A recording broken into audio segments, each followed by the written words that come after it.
Hey guys, welcome back to my channel. Today we are just going to look at some setups for the week. I do try to put these out, or I will be trying to put these out early Monday morning. So that's when you can expect them. But there really isn't much going on this week as is expected. The end of the holidays, and we're not even into January yet.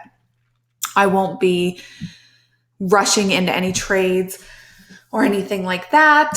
That being said, I do see a couple things that I'm going to point out to you just to keep in mind. But like even with my own, setup or signals and setups group, I will not be sharing like multiple trades per day like I usually do because there just are not that many opportunities that I'm seeing. We can see you guys, and I'm going to point this out to you when we look at gold, how volatile the market was over the holiday. Maybe some of you did get in trades and did well, but for me, when the market's acting like that, just isn't worth it for me. And I'm going to show you what I mean on gold, okay? But just looking at the US Canadian dollar really quick, what I am seeing is this area, and I had actually pointed this one out to you back here. So it would have been in October. And we saw a major reversal all the way up to another major reversal area.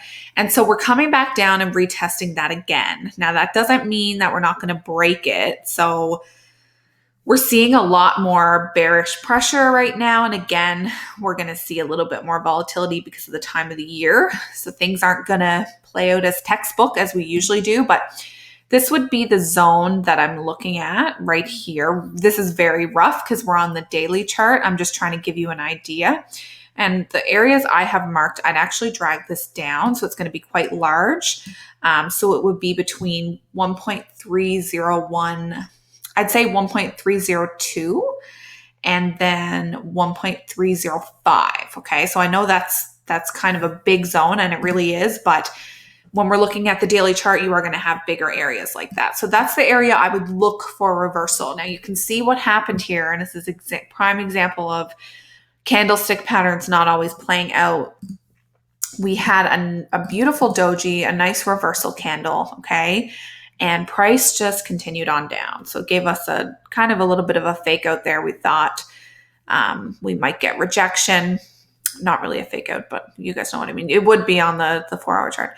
We thought we were going to get a nice reversal, and no dice. It's just continuing on down. So what I would do is wait for another rejection, wait for a nice confirmation, and then enter a long-term trade. So how I would approach this, because of the time of the year, is let's say we saw like a rejection candle here, a nice one like this. I would wait for confirmation on the 4-hour. So I'd wait for a nice long-bodied candle like this to start forming, which is going to make your entry late. Like you're not going to get a sniper entry because you're looking for confirmation on the 4-hour, right? So you're going to miss out on some pips, but you're going to make your take profit further away. So it's going to adjust for the amount of pips that you're risking, right? So just make sure your risk reward is still 1 to 5 or 1 to whatever you want to do it. I would usually do like, let me just put in where I would probably aim for. So if we saw an entry here, I would try to take it up to like this key level here, okay? Because this is a nice key level in here. And you don't want a super wide stop. You want your stop to still make sense. I'm trying to figure out, you guys, did TradingView change their settings, or is my computer weird? Comment down below, because it's acting up. And I also got like a little pop-up in TradingView that said like, I don't know, you needed to hold your mouse to move the screen around. I don't know. It's just being weird. Maybe it's my computer. Anyway, your stop is still going to be modest to a point, but make sure it's well below that zone. Okay. So it's not going to be as tight as normal. Normally you guys know I keep my stops really tight. So this is what it would look like, something like this.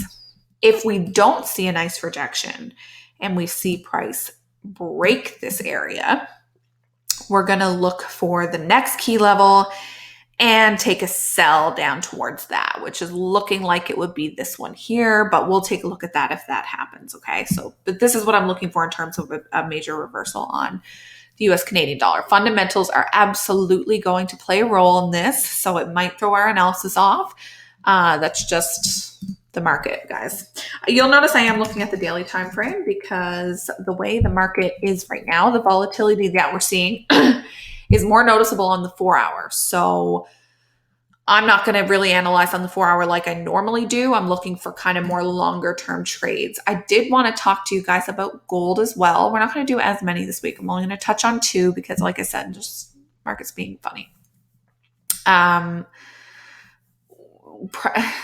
Price just kind of skyrocketed. I don't know if any of you got in on this. It would have been a nice breakout trade, yes, but had you looked at overall market structure, fundamentals played a really big role, and then the holiday as well. So there was a lot going on here. I was actually bearish on the pair because of the price action we were seeing down here in earlier December.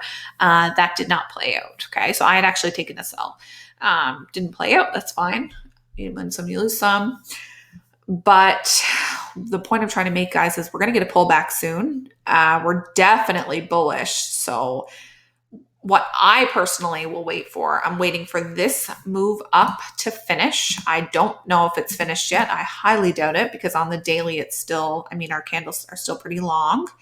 Thought we might have been here, but again, just the market being crazy. So I'm going to wait for this move to finish, and you guys can probably guess what I'm going to do next. I would draw my fib in. So let's say it did finish here. I'm thinking it's either we're going to start seeing rejection here or at this next level, okay, at 1528. So if we get a breakout above the 1515 area, you could place another buy on a break, okay? But it is technically looking overbought, right? So once this is finished, what I would do is draw my fib in from the start of the move upward, or from the beginning of that move to the end, okay, or the swing low to the swing high, whatever you want to call it. And I would look at my 50 to 61.8. You guys, I am not good at talking today. It's my Christmas brain. I've had too much time off, and I'm just not speaking very well. And then I draw in my zone. Let me just draw this in for you guys. Hopefully you guys can see this. I'm trying to make things bigger. And this is the area I would look for price to come back to before I buy again. But we're definitely looking for buys, which is kind of nice that we got that break out of that consolidated area because this was being a bit of a nuisance. I wasn't even trading gold during this ranging period here. So I only started again recently when I started taking some sells. So that's all I have for you. Unfortunately, that's all I'm really seeing with the Trump stuff going on. Keep that in mind, you guys. There's going to be some big U.S. news because of the impeachment and all of that stuff. So keep an eye on the news. I like to use FX Street personally. And yeah, might even be some unpredictable stuff, as you can probably imagine. But yeah, so just be careful. Keep your stops tight. I'm only looking for longer term trades this week. Things should get back to normal next week, though. That being said, if I see opportunities this week, I am definitely taking them. Let me know what you want to see in Wednesday's video. I'm definitely going to do something like technically related. I've had a couple posts recently that you guys have commented a few ideas on, so definitely let me know. And yeah, I'll see you guys on Wednesday.